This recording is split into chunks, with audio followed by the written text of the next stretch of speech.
Namaste, and welcome to our continuing series on the life divine with our beloved Ranga.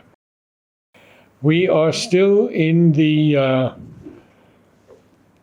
supermind, mind, and the overmind, Maya. And on page 290 at the bottom, beginning with, but once this entry into the inner being is accomplished.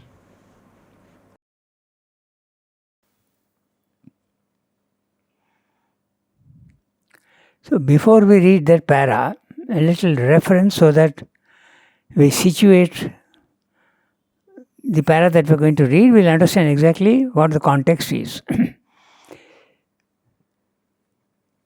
He has told you first to begin with that the mind and the higher hemisphere, the spiritual planes of consciousness above the mind, are so different that they seem to be almost opposites. And it's very difficult for the normal man to access these higher planes. But there are certain indications that show that it is possible. And he has listed 4 things by which you can do that. The first is the impersonal, right? Mm-hmm. The impersonal experience of the impersonal, number 1. Number 2, the experience of the intuition. Sometimes you get intuition, it's coming from higher planes of consciousness, enters into your mind. The third is was it genius? Huh? Was it the genius? Genius. The third is the genius. The phenomena of genius shows that he has access to the spiritual planes of consciousness. And the last is spiritual experience itself. So it is possible. So he is examining now how it is possible to go into these higher planes. In the previous paragraph, he has told you that there are 2 ways of accessing the cosmic consciousness. One is to go horizontally into yourself. That's the first movement.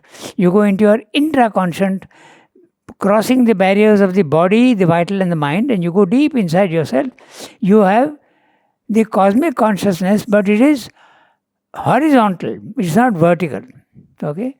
And the difference between the horizontal consciousness and the vertical cosmic consciousness is this, that the errors are possible in the intraconscient, but errors become much less when you go up. It's not that you don't have errors. Errors can still be there, but they are much reduced. So when you go into the intraconscient, when do you touch the psychic being? You have to go beyond the inner mind, inner vital and inner... Right. You have to go beyond the inner vital, the inner physical, the inner vital and the inner mind. These planes also are there, and they are far superior to the outer mind, outer vital and the outer physical. But you have to cross those also and go deep into yourself. But they are error prone, you're saying? The entry into the intraconscient can be error prone? You mentioned the word error. It can have errors. Yeah. It can have no, errors. you mean the entry itself can be error prone? No, I mean to say the experience or whatever. Oh, the experience is not that easy. You have to concentrate in the heart, or he has told you that you can develop your capacities, or if nature has given you the gift, it can be automatic. He has told you all that in the previous para. But Ranganath, you mentioned the word error with respect to the... Error means the knowledge that is available in the intraconscient, okay? Because you are in the cosmic consciousness, any knowledge that you want is available to you, you have to only focus. When you focus, you can get. But it is not absolute truth. There can be error. It's very if I give you an example, you know. I go into my intraconscient, which happens with hypnosis. I want to know what your past life was, not mine. I want to know yours. Okay? I go into my intraconscient, focus on you, and I will be led there. But there can be elements of error, depending on how my inner being is receiving the things. As I told you last time, it's very interesting. I find it also very interesting. These spiritual planes of consciousness have reflections in the physical world. Everything in the physical world is a symbol of the higher planes of consciousness. And now the intraconscious is symbolized in the physical world by the internet. That's exactly what you're doing. You go there and all the information you want is available, provided it is posted by somebody.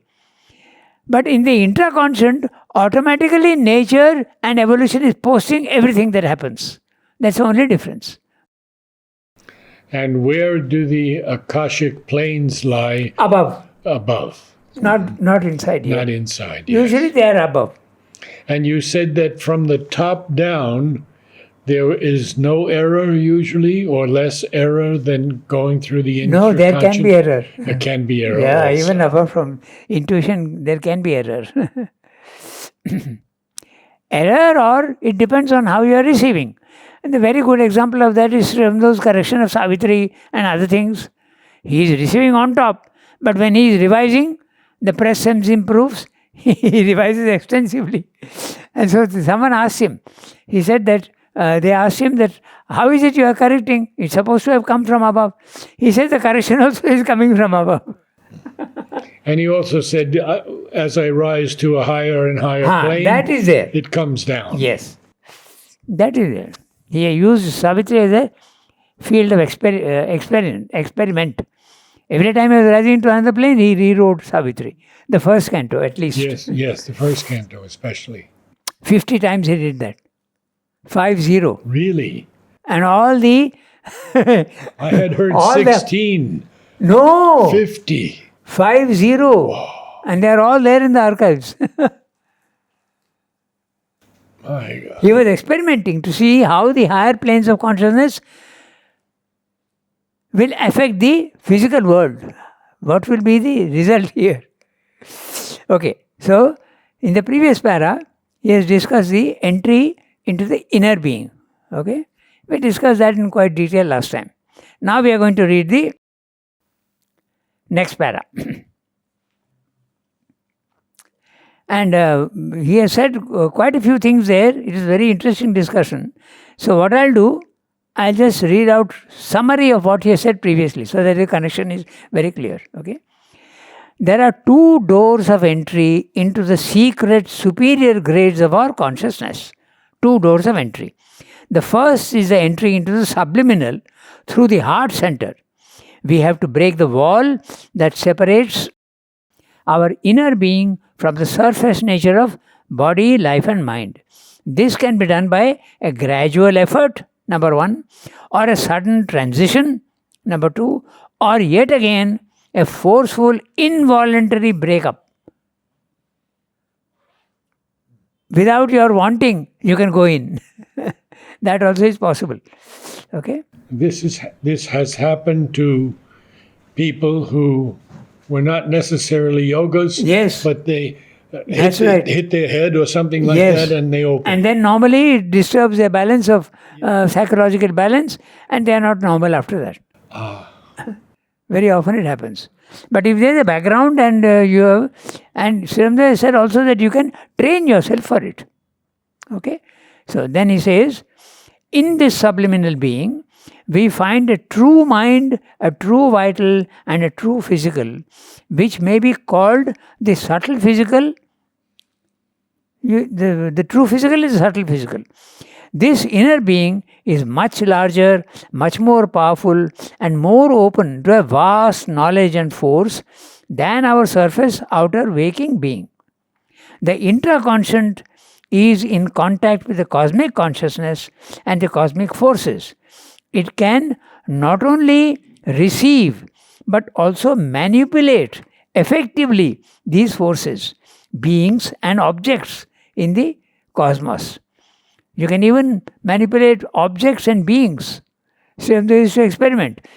He is seeing somebody coming in the road and he says, I want him now to go left. And then you would watch. A harmless imposition of will. He used to do that first with animals and birds and crows. And then later on with human beings. And then with events in the physical world. I had not heard this before. Oh, no? No. Yeah. Last time we discussed, record of yoga? That's where I yeah. He intervened in the Sinn Féin movement in Ireland. Yes. He also influenced the Turkey. In Turkey, Turkey was a Pakka Muslim country. Khalif was the chief, and Kamal Ataturk, he worked on him, and it became a modern democratic republic, and he threw out all the Shariat laws. They're slowly coming back to that, but that's another matter. I never heard about the birds and animals. That was. Oh yes, And that's in the record of yoga also. Particularly, he used to see a crow sitting on the parapet there, on the terrace. He would will it to go and sit on the branch of that tree. And in the beginning, the power was not so effective. So it would fly somewhere else, and later on it would go and sit there. Only in the record of yoga. I'm saying, as far as I know, it's only in the record of yoga. Yes, nowhere else. Yeah, I have not read it yet. Yeah, it's there in the record of yoga. Okay, so you can, if you are there, you can not only receive knowledge, but you can also manipulate effectively these forces, beings and objects in the cosmos. In fact, the individual being can widen itself into a complete cosmic consciousness. Yet, the entry into the subliminal yields only a diminished truth and also a cosmic ignorance. This is what he said in the previous para. Now we'll read the next para. Okay, but you say, here Sri Aurobindo is saying subliminal. Is it synonymous with intraconscious? Yes. Okay. Actually, the word subliminal means below the surface. But he says, I'll use that word, but it's not really below the surface, it's below the waking surface, or rather, behind the waking surface. Below the waking surface would be the subconscious and the inconscient. But he says, we'll use that word subliminal. Another, you said inner physical or subtle physical. Inner physical? Or subtle physical? Yes. But Mother says subtle physical is the true physical. Yes. But the true physical is not the inner physical, that is the inmost physical. We read in the letters. There is the inner physical and then there is the inmost physical. Well, no, there is a clear distinction. Maybe. It's only for the inmost mental, vital and physical that he uses the adjective true. For the inner mental, vital and physical, he does not use the adjective true. That's what I remember. No, I think he uses three words. The true mind, the inner mind, and he also uses the mental Purusha. That also he uses. I think the mental Purusha is the inmost mind and that is the true mind. If there is a gradation, then there also there could be a gradation. So inmost mind, maybe you could say that. So, now, the entry into the horizontal entry into yourself. But once this entry into the inner being is accomplished, the inner self is found to be capable of an opening, an ascent upwards into things beyond our present mental level. That is the second spiritual possibility in us. The first, most ordinary result is a discovery of a vast, static, silent self, which we feel to be our real or our basic existence, the foundation of all else that we are. There may be even an extinction, a nirvana, both of our active being and of the sense of self, into a reality that is indefinable and inexpressible. But also, we can realize that this self is not only our own spiritual being, but the true self of all others. It presents itself then as the underlying truth of cosmic existence. It is possible to remain in a nirvana of all individuality, to stop at a static realization or regarding the cosmic movement as a superficial play or illusion imposed on the silent self, to pass into some supreme, immobile and immutable status beyond the universe. But another less negative line of supernormal experience also offers itself. Therefore, there takes place a large dynamic descent of light, knowledge, power, bliss, or other supernormal energies into our self of silence, and we can ascend too into higher regions of the spirit where its immobile status is the foundation of those great and luminous energies. It is evident in either case that we have risen beyond the mind of ignorance into a spiritual state. But in the dynamic movement, the resultant greater action of consciousness force may present itself either simply as a pure spiritual dynamis, not otherwise determinate in its character, or it may reveal a spiritual mind range where mind is no longer ignorant of the reality.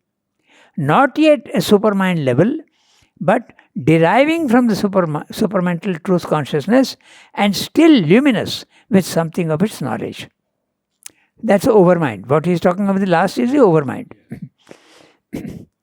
Okay, so we go back to each sentence because there are some things which are very interesting which we have to see.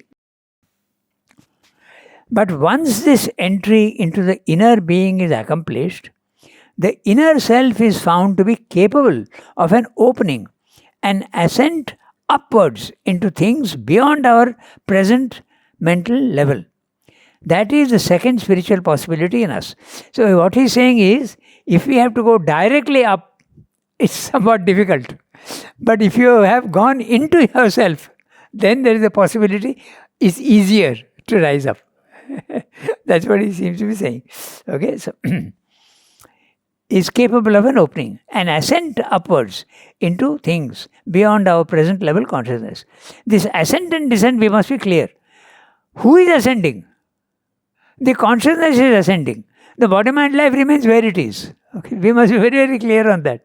But the consciousness is ascending in what way? Through the head, through the heart, or straight up? No, straight up. Straight up. It is leaving the body-mind life. Right. It's like you go out of a house. You are leaving the house. The house is the body-mind life. The soul is going out. Up. And he says this is maybe an easier way. The intraconscious and then go up. Yes. That's right. That's what he's saying. Okay. You can also use another image of going up. You can say that from the ground floor, you have gone to the first floor, second floor, third floor. Okay. So ascent in that way. That is the second spiritual possibility in us. The first is the intraconscious. The second is going into the intraconscious and going up. Of course, you can go up straight also without going through the intraconscious. Got it. That's what Srimad did. Made his mind silent and went up. The first, most ordinary result is, I forgot the word, is a discovery of a vast, static and silent self, which we feel to be our real or our basic existence, the foundation of all else that we are. So this is very clear. It is vast, it is static, it is silent. He is repeating the word self. That means there is no activity at all there. There is the experience of the self. The experience of the self, you can say Brahman consciousness, you can say Atman. The other day there was a discussion between Atman and Atman is the Brahman consciousness because it is universal and the true being. But it is not yet the experience of a nirvana. He gets to that later. Okay, we'll come to that. Yes, that's interesting. Right. Yes, okay? very interesting.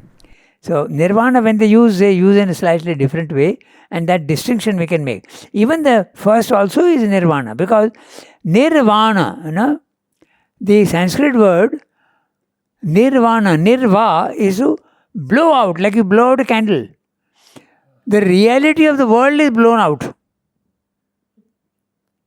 It becomes an illusion, just like images. What is the dhatu of that? Va. To blow. The wind is blowing. Okay? Nirvana. Acha, vata. Vata, from there.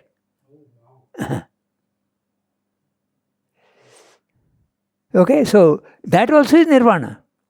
In fact, Srimad had the experience of nirvana first. He says you can call it what you want, but you can experience it also as your real self. And what are its characteristics? There are no characteristics at all. It is silent. That means you are in a consciousness where you are not thinking, you are not acting, you are absolutely silent. You are in perfect inactivity, immutable. Okay, so But it is a static self. it's a static. It is static. The body-mind life is continuing. This is a very interesting thing. It goes on by its own. So what happens? It's a robot. Universal nature is making your mind, your vital and your body move. You are not doing anything. The idea that you are doing now is because of your ego. But when you rise, the ego has gone. So you see that the nature is making your body, mind, life move. This is very interesting because man has now created a robot. Yes. And the robot is exactly that. It's got a body, it's got a vital, it's got a mind. What's a robot? A robot is its body is steel and plastic. Its life is the battery, electric current. Yes. And what about its mind? It's a computer which is programmed. Yes. So, No soul. huh? But no No soul. soul. But this raises a very interesting question. I was just discussing the other day. How do we know? Because nature is creating bodies and the soul enters into the body. How can we be sure that nature, the soul will not enter into a robot? I don't know. It seems unlikely. No. It requires a human body for that. Eh? The psychic being cannot come in a body less than a human body. Has he said that Animals anyway? also have no psychic being. Eh? Animals also have no psychic being. They have the soul. Soul everything has. Even tree has a soul. Yeah. But The psychic being divine is not presence. there in less than Yeah. human. No, but let me tell you one thing. The psychic being need not enter into a body. That is true. Mother says sometimes There it are does human not beings enter without into a the psychic end of the being. life. Yes, yeah, very true. And Mother has pointed about Yes. that. Yes, she has pointed to that. But it won't enter a robot. Psychic No, being won't enter a robot. No, it will be. How do you know? How do you Because it know? requires human body. Psychic being is conscious. It knows. Because I think like a robot is a programmed consciousness, no? So is your mind. It is universal nature which is programming. Yes. Because there is no Hrid Guha in the robot for psychic being to dwell. Look, I'll tell you. When you are a child, okay, you are hearing, you are seeing, you are smelling, and you are tasting also, you can taste. Does that newborn child understand this is my mother? Does he understand the language? No. How does he understand little later on? You have to program your mind. But then that programming, it's like divine programming, No, it is derived from nature. derived from nature. Yes, universal nature is doing it. Just like universal nature is making a tree grow. The tree is growing, you are also growing. But the tree grows, its growth is limited to only life. You have a mind and that also comes in, nature is doing it for you. But you think that you are doing everything because you have an ego. But in the self, there is no ego. The ego has disappeared. And so you see your body, mind, life acting like a robot. There is an interesting story by Isaac Asimov. I believe it was Asimov. It's about an old man who has built this extraordinary robot. And he's at his last breath. And he's saying the Lord's Prayer. Our Father, who art in heaven, hallowed be thy name. And he passes away, and the robot continues the prayer. Wow. In fact, robots now, what is called feedback, na? They learn. Yes, they are They learning. can learn. Yes. And that's what a human being does also. In fact, if you have seen articles and all that, man is really frightened of artificial intelligence. Because it will take over humanity. Like they fear it will take over Yes. humans. Yes. Anmol. Yes, Rangada, this second sentence of this paragraph, silent self, which we feel to be our basic existence, the foundation of all else that we are. Yeah.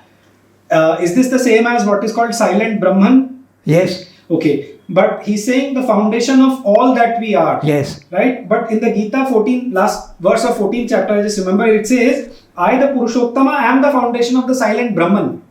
Okay. That means this foundation which we are talking about, this also has a foundation. Yes. Okay, but you have not come to that yet in the Yes. life. Yeah. That's right. But Anmol, In the foundation also there are gradations. note that he does say all else Yes. that we Yes, are. that is true. That is true. Yeah. Not But all. what is that else then? There's the question. What is that else? Is it only below or is it also above? If it is above, then your question is met. All else that we are is body, mind, life. Normally we would think. But what's the guarantee that it's not also the higher mind, illumined mind, intuitive mind? Definitely, it is the foundation of that also. Yes, No doubt about it. that's right. But AI cannot have a soul. Who? AI, artificial intelligence, cannot have a soul. No, it doesn't have a soul. So, how can the psychic being manifest in an AI without the soul? It won't. Right? It won't. Valid question. No, that raises another question. So when we say the word soul, so there is a soul in trees. There is a soul in animals, but they don't have a psychic being. My question is there a soul in something less than living life, less than trees? Even in the stone, the divine presence is there. Yes. But it's not a soul. The soul is a divine presence, which is this divine spark. So can I say that the soul is synonymous with individuality? No, there is universal soul also. No, not individuality. Okay. Psychic being. Like Krishna says in the Gita, among the mountains I am the Himalaya. Yeah. So what does it mean? No, that is the highest in that sense, in a very loose manner. But Himalaya doesn't have a soul of its own. No. It says that I am the highest and the best possible things in everything. Not that example. A better Nice. example came to my It's mind. a very loose language. I understood. Better example came this Arunachala in Tiruvannamalai. They say that the mountain is very powerful. I have myself experienced it. So does it mean that this Arunachala has a soul There is a divine presence there. Divine presence. in the mountain? He says that it's an embodiment of Shiva, he says. Ramana Maharshi says that. And he was attracted to that ever since he was a small child. When he first heard the name of Arunachala, he had goosebumps. Yeah. Okay, so we come back to the basic spiritual experience is either the psychic or the self. And what is the self? Your consciousness rises above the mind. You may also be able to see that you are outside your body-mind life. That you are outside your body-mind life. And you are not doing anything. It is nature which is there. It is at that time that you realize that you are not the doer of actions. You are the non-doer. So who is the doer? Universal nature. Universal nature is motivating your mind, your vital and your body. Okay? So that's what you see. But now there is an interesting thing. When you enter there, you are in the cosmic consciousness. What's the cosmic consciousness? You are aware of everything. Okay? You are aware of everything. Like he examined the other, he gave an example that you can know other people's thoughts, you can know other people's feelings. Okay? You have identified yourself with everybody. Selectively. If you identify yourself with everybody, it will be a total confusion. So focusing is possible. The possibility is there and you focus. Okay? Then you know. Okay? So, but in the cosmic consciousness, there is an awareness of I am in the cosmic consciousness. Nirvana, the last nirvana would be even that I am conscious of, that also disappears. So that's what you are talking about nirvana. Nirvana means even that individuality disappears. Okay, so now that's what he's actually explaining also here. But this next line is very interesting. Yeah, there may be even an extinction. Okay, in nirvana, both of our active being and of the sense of self into a reality that is indefinable and inexpressible. By the way, he has not expressed that here, but if you make your mind silent and go up into the higher mind, there are three possibilities. He says that in the Life Divine. Okay? He says that you enter into a consciousness which is static and the world becomes unreal for you. But if you enter into the cosmic consciousness, okay, when you are in the self, it need not be cosmic consciousness. But if you are in the cosmic consciousness, the world is not unreal. The world is real. And there can be a third possibility which happened to Sri Aurobindo. He saw the physical world as unreal, only images, like photographs, no reality. But he didn't jump to conclusion that the world is unreal. He waited patiently, Yes. and then he says later on that's what he says, that another thing can happen. Light, power, consciousness can descend into you. That's what he will say a little later on. We'll read that now. Okay? So, And regarding the part where he saw the physical world as mere images, does he not say in one letter that if I would have stopped at the same thing, I would have come to the same conclusion as Shankaracharya? he doesn't say that. Doesn't say that. I don't think so. I remember reading something like that. I don't think so. Oh, okay. Because he waited. That was the third No, one. that's what I'm saying. He waited. I'm saying if that wait would not have fructified into the descent of this higher thing, and if he would have got stuck at the same thing, he would have come to the same conclusion as Okay, Shankara. I don't think so. I'll tell you why. Because you are seeing the physical world as absolutely real. Okay? The screen is real. Narad sitting by my is real. You are asking questions real. I go into the consciousness of the self and all this becomes images. So what is God doing to me? Is he cheating me? I can't believe that. That was his attitude. So there must be something, it's a in-between stage. So I'll wait. That was his the way he looked at it. But this next sentence needs a lot of explanation. Please, Okay, let's please. see that. This Okay. is so beautiful. Yeah. So this is indefinable in itself. But also we can realize that this self is not only our own spiritual being, but the true self of all others. In other words, this self which is infinite, eternal, is your true being. That's what you really are, essentially. But it's also the self of others. There is a universal self and an individual self into whom you have gone, but your individuality has merged into the infinite. That's what he's saying.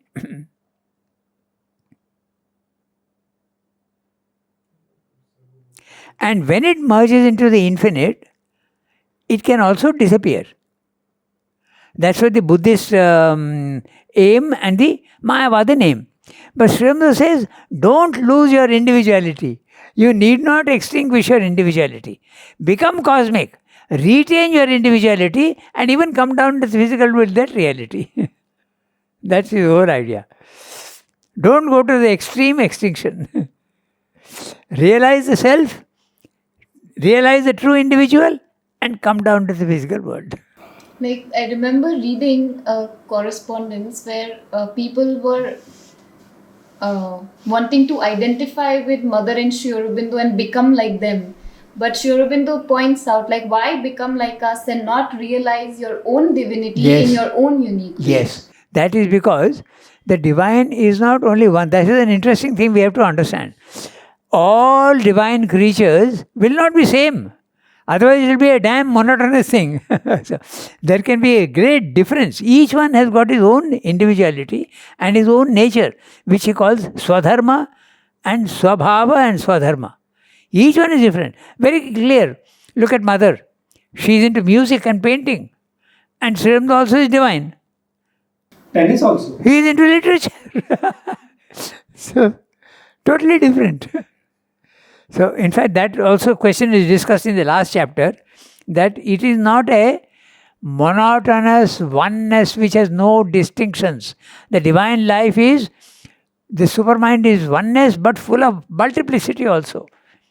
Infinite possibilities. And that was always the joke in the West. why should I go to a heaven where angels are singing every day?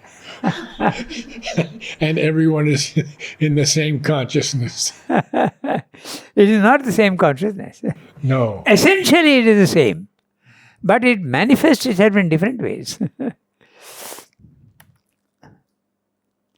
Okay, so, but also we can realize that this self is not only our own spiritual being, but the true self of all others. In fact, that's your cosmic consciousness. Otherwise, how will you be able to understand other people's thoughts and other people's, because it's become one. Okay, so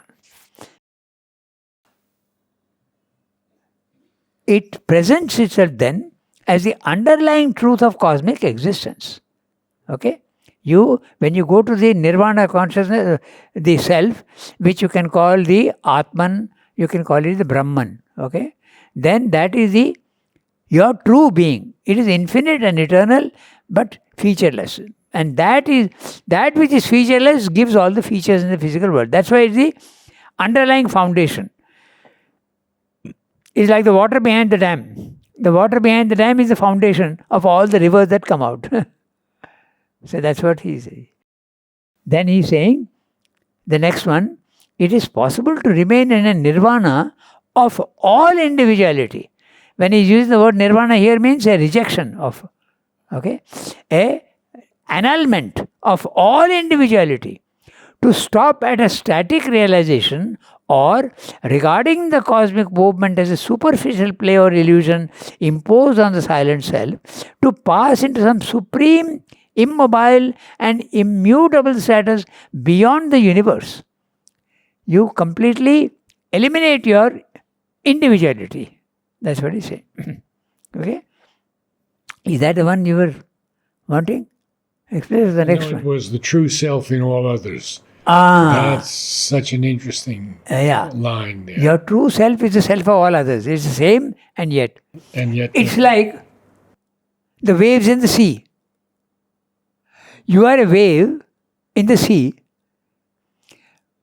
but the sea is the constituent of all the waves.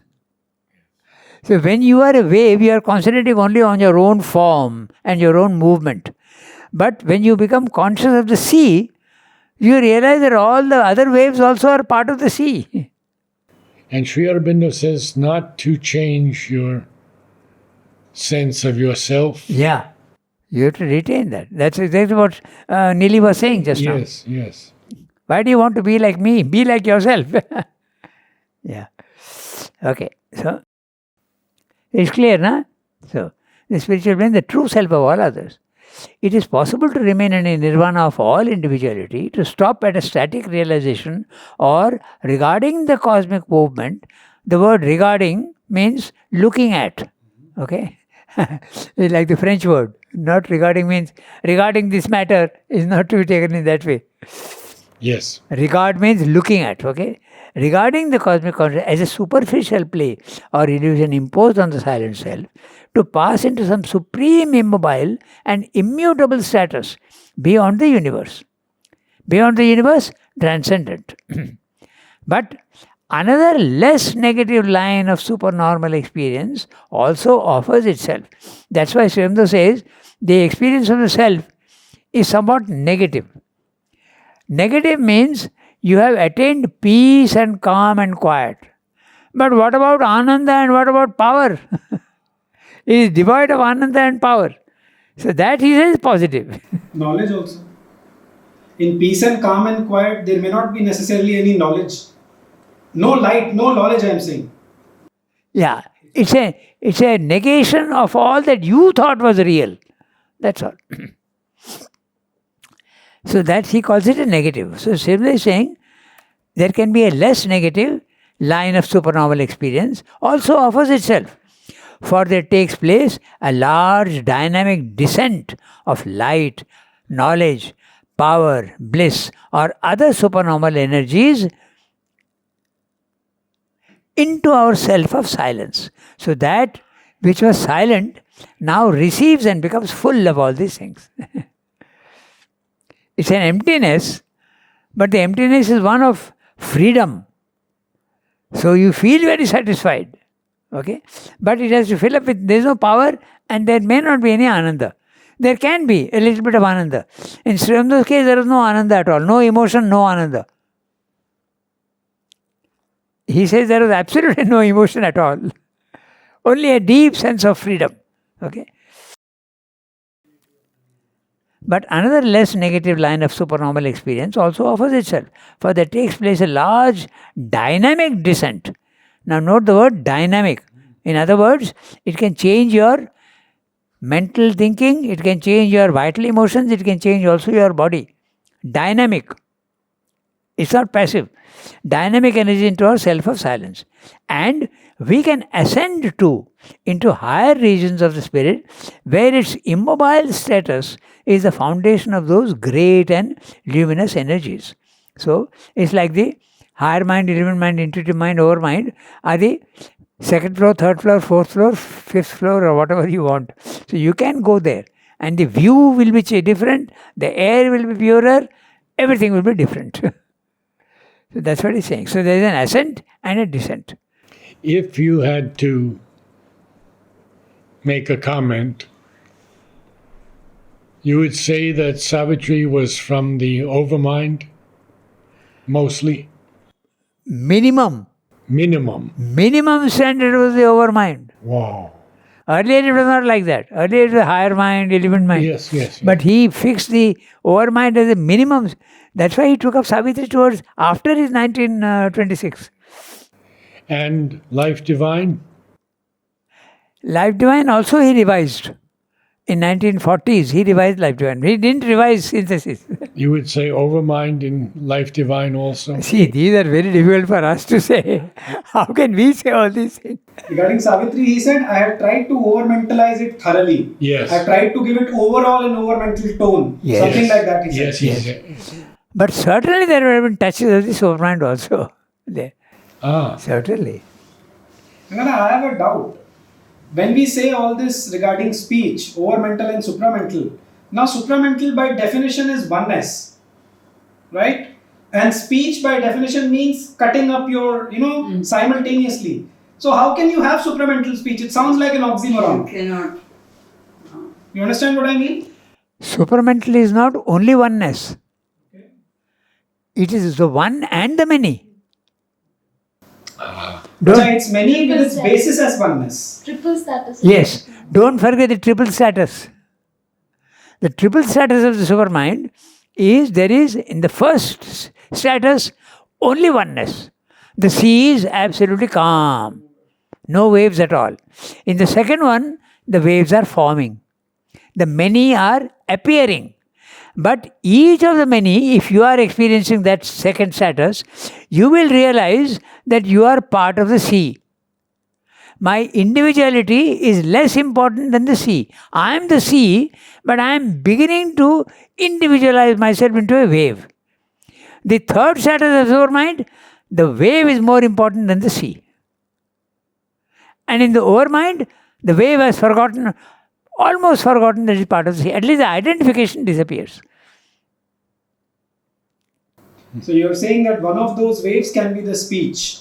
So in the third step, the wave being speech, it can know that it is part of the one, and theoretically, therefore, we can have something called supramental speech. What you're saying is very interesting. Can there be any speech there? Speech is limitation. That's what I'm saying. So, it's a knowledge without words that is coming That's down. what I'm saying. And if it is without words, then how can we say that this line is supramental? It gets transformed into words. It is somewhat similar to, just one second, it is somewhat similar to the plan that you have built, and it gets manifested into a house. The house is reflecting the plan. So the knowledge in the supermind, the words will reflect that knowledge. Like the Vedas. I'm not saying that is supramental speech, but that is a form of speech which is in link with the... It comes from there and turns into speech at the lower levels. But then it is not distorting the Vedas, they are containing that power, right? So as we move, the speech will also be transformed, right? Like in the supramental evolution, the speech will reflect the truth of the higher planes. The speech will reflect the truth of the higher planes, but it is limited. That is the reason why Srimad says in the Essays on the Gita, never take a single scripture in the world as the final truth. Because it is subject to limitation of language. He says our attitude towards the Gita will be, yes, it is a great scripture. But we will not limit ourselves to anything. Like mother also, like when she is in her writings, when she's explaining, she's constantly saying it's so difficult to describe it, like the experience, the words cannot. There are no words there. There are no words, there is only sight or identification. The instruments change altogether. There are one more question. Since she mentioned the Rig Veda and we are having this discussion of the level of poetry, one of the rigs says, Richo Akshare Parame Vyoman, that these rigs, they reside in the supreme ether. So what is that supreme ether? Is it overmind? Is it supermind? What is it? The highest level is that. And actually that doesn't, what I want to know is that are the writings of Sri Aurobindo, just we can take it blindly by default that they're higher than the Rig Vedic writings in terms of consciousness? Savitri, for example, is it higher than the Rig Veda? These are comparisons which I would say are not valid. Achha, not valid. Interesting. You can't compare these things like that. I'm sorry, but why? Huh? Why can't we compare? First of all, we don't know from where Srimad. So it's very difficult. Even if you can see a comparison, see, look, who is greater, Shakespeare or Goethe? So Srimad says you can't compare. That's why he gives 3 levels. And he puts 3 of them on one level and 3 of them on another level and Goethe on the 3rd level. But he says they're all the same. So he doesn't qualify those 3 levels. This game of comparison is a damn dangerous thing. Yes, yes. No, but for it, okay, I don't know, I'll say this and stop. So in the Isha Upanishad, they speak of the golden lid. So that golden lid is basically the barrier between the overmind and the supermind. Yes. Which means that they have not crossed that barrier. And if they have not crossed that barrier, then their speech will be at highest, it will be overmental, no? Whereas Sri Aurobindo's is theoretically could be higher even than overmind. Because he crossed that barrier. Yeah, but why do you say that the Rig Veda... no, that's what they're saying. Now they're praying for that lid to be removed. The fact that they're praying means the lid has not been That's removed. only in the Isha Upanishad. Okay. But in the Rig Veda, they speak of truth consciousness. Rita Chit, Satyam Ritam Brihat. They are speaking of that. You can't say that the Rig Veda is below or limited to the overmind. You can't say that. We don't know. Just like now all doctors are agreeing that we know very little of the body functioning. So similarly, these things, and we have not even spiritual experience. All this mental knowledge, what we are discussing, which is the most superficial. Okay, so he's saying that there can be an ascent and a descent. The ascent is your soul or your consciousness, which is the soul, goes up into the higher regions, leaving the house of body, mind, life alone. That is possible. But the other possibility is the light that is there above can penetrate into you. The power that is above can penetrate into you. Just like a flood, the water would go into your house, or the windows you open and the light comes in. So that is a descent. So that will, in fact, in Srimada's yoga, he wants a descent into your body, mind, life. Okay? So, and what descends? He is telling you very clearly. He is telling you great and luminous energies. It is evident. Now here it is. Light, knowledge, power, bliss, or other supernormal energies. What are the other supernormal energies? One is very clearly Ananda, he is not mentioning. So Ananda is definitely other supernormal energies. Okay, so all sorts of powers can come. Oh, he's mentioning bliss, sorry. Yes, he said bliss. He's saying bliss. So basically, Okay, synonymous. Yeah. Okay. There can be so many things. Intuition, discrimination, all sorts of things can come. Okay, I go to the next sentence. It is evident in either case that we have risen beyond the mind of ignorance into a spiritual state. But in the dynamic movement, the resultant greater action of consciousness force may present itself either simply as a pure spiritual dynamis, not otherwise determinate in its character, or it may reveal a spiritual mind range where mind is no longer ignorant of the reality. Not yet a supermind level, but deriving from the supramental truth consciousness and still luminous with something of its knowledge. He's saying you could go right up to the overmind level. That last sentence is very clear, overmind level. He could rise right up to that level. He's using the word spiritual dynamis. Yeah. In the normal higher mind, it is not dynamic. Normally, it is not dynamic. It is static. Not otherwise determinate in its character. Yeah. So, may present itself either simply as a pure spiritual dynamis, not otherwise determinate in its character, or may reveal a spiritual mind range where mind is no longer ignorant of the reality. What does it mean by that? Not otherwise determinate in its character? Where? That's my question. Yeah, Narad also asked. Huh? What does it mean? It's a very difficult sort of phrase. Yeah, I'm trying to understand that. And what I can think is that in this overmind, power can be there at that level because he's saying spiritual dynamis. But that power may not actually translate into the physical world. From the overmind consciousness, you can transform your mind, you can transform your vital also, but you can't transform your body. I think that's what he's meaning. Not otherwise determinate. I think here what his meaning is that it doesn't determine itself. And by determine, he means like you have to go to the root of that. So term means end. So it does not put any limits on itself. It remains what it is as a sort of potential energy.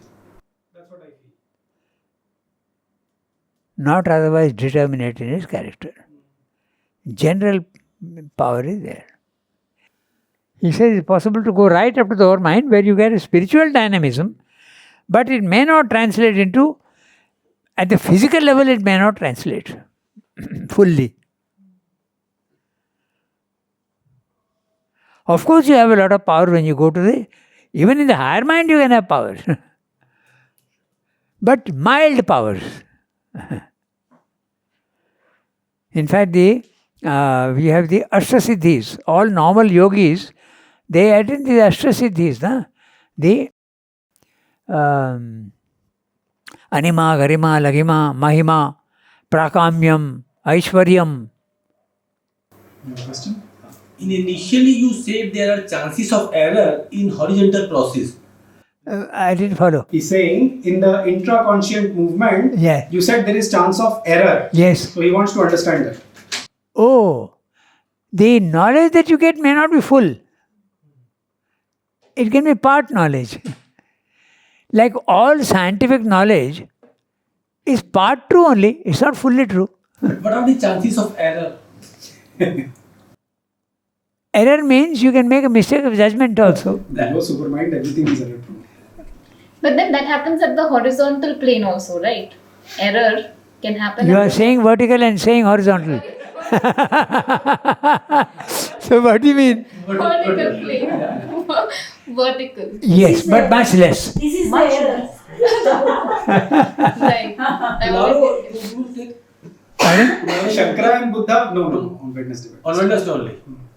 Huh? Shankara? No, she's saying vertically also there can be error. So I'm saying that Shankara and Buddha ascended vertically. But Sri Aurobindo said they both made a mistake. So obviously it is error prone also. They didn't make a mistake. No, Sri Aurobindo has said this. I can show you the letter. He says, Shankara, like Buddha, made a mistake.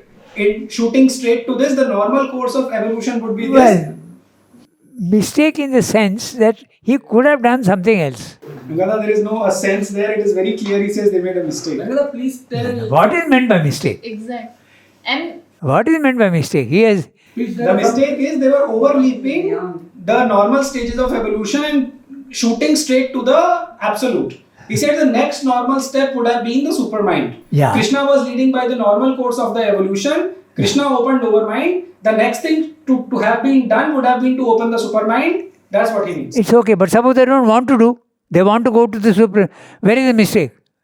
That's a mistake, wanting to get out. This is what I want to do and I have done it. But according to Sri Aurobindo, that is a mistake. That's what I'm saying. Yes, I understood. According to Sri Aurobindo, he could have done something. In fact, he says that in the Life Divine. He says Buddha considered the world to be unreal. Shankara considered the world not unreal, but imperfect. And if you want the divine, you have to go up. But why didn't he speak of the evolution and say that here also there is going to be a divine life? He could have gone one more step. He says that in the Life Divine. So in that sense, mistake according to what I am seeing. But it's not a mistake. Namaste, all, and thank you for attending. We'll see you next week. Thank you, Ranga. Now, Ranganath.